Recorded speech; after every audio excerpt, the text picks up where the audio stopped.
নমস্কার বন্ধুরা, আজ তোমাদেরকে আমি চলে এসেছি 3 নম্বর পর্ব। এখানে আমি চন্দ্রমল্লিকার ডগা ছাটিং এর ভিডিও দেখাবো।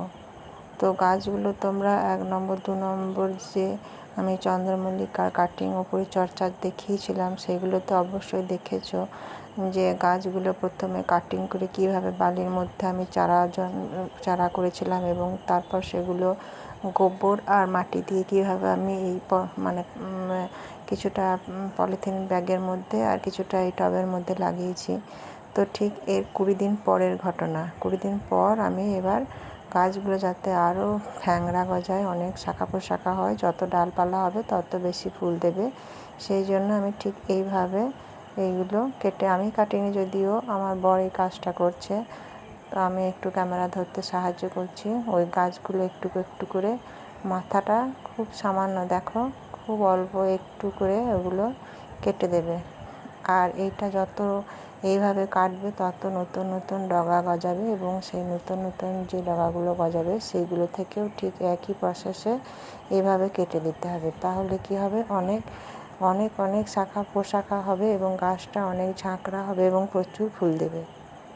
দেখো ঠিক এভাবে সমস্ত গাছগুলোকে আমি কেটে দেবে আর কি, গাছগুলোর সমস্ত ডগাগুলোকে।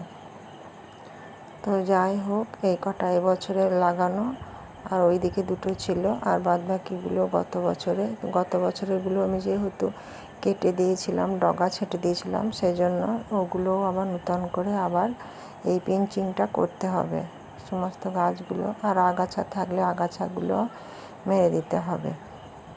একটু এই প্যাকেটের গাছগুলো একটু সামান্য রৌদ্রের মধ্যে রাখা আছে, কেননা প্রচুর বৃষ্টিতে গাছগুলো খুব ভিজে গেছে, ওই জন্য একটু সামান্য রোদে আছে, আর ওইগুলো একটু ছায়ার মধ্যে আছে।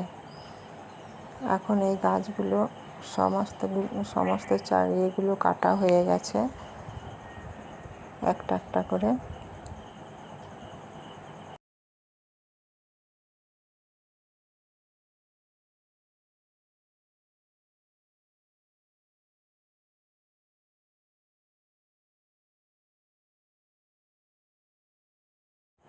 চন্দ্রমল্লিকা গাছ যত যত্ন করবে, যত খাবার দেবে, ততই এই গাছে ফুল দেবে।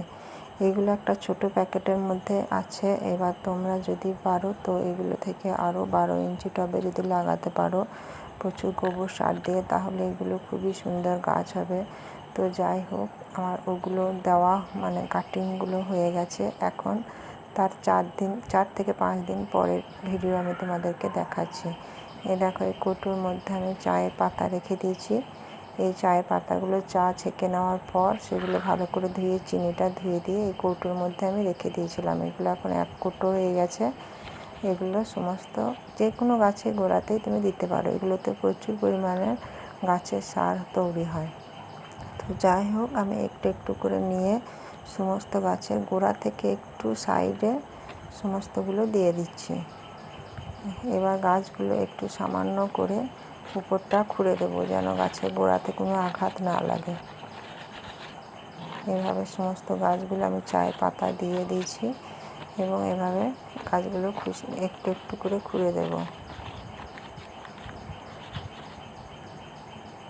মাঝে মাঝে গাছগুলো একটু করে এভাবে খুঁড়ে দিতে হবে, কেননা মাটিটা ভিজে আছে এবং মাটিটা নরম থাকলে গাছের বৃদ্ধিটাও খুব ভালো হবে। তোমরা দেখো গাছগুলো কত সুন্দর ঝাঁকড়া হয়ে আসছে একটু একটু করে। এখন এই গাছগুলোর মধ্যেও আমি চায়ের পাতা একটু একটু করে দিয়ে সাইডের মাটিটা একটু খুঁড়ে দেবো আস্তে আস্তে।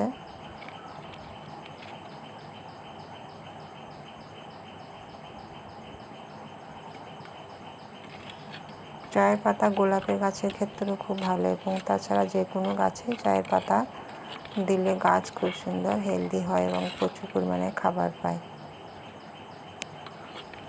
এইদিকে টবের গাছগুলো একটু ছায়ার মধ্যে আছে, ওইদিকে প্যাকেটের গাছগুলো একটু রোদের মধ্যে রাখা আছে। দেখো এই গাছগুলো কত সুন্দর হয়ে গেছে।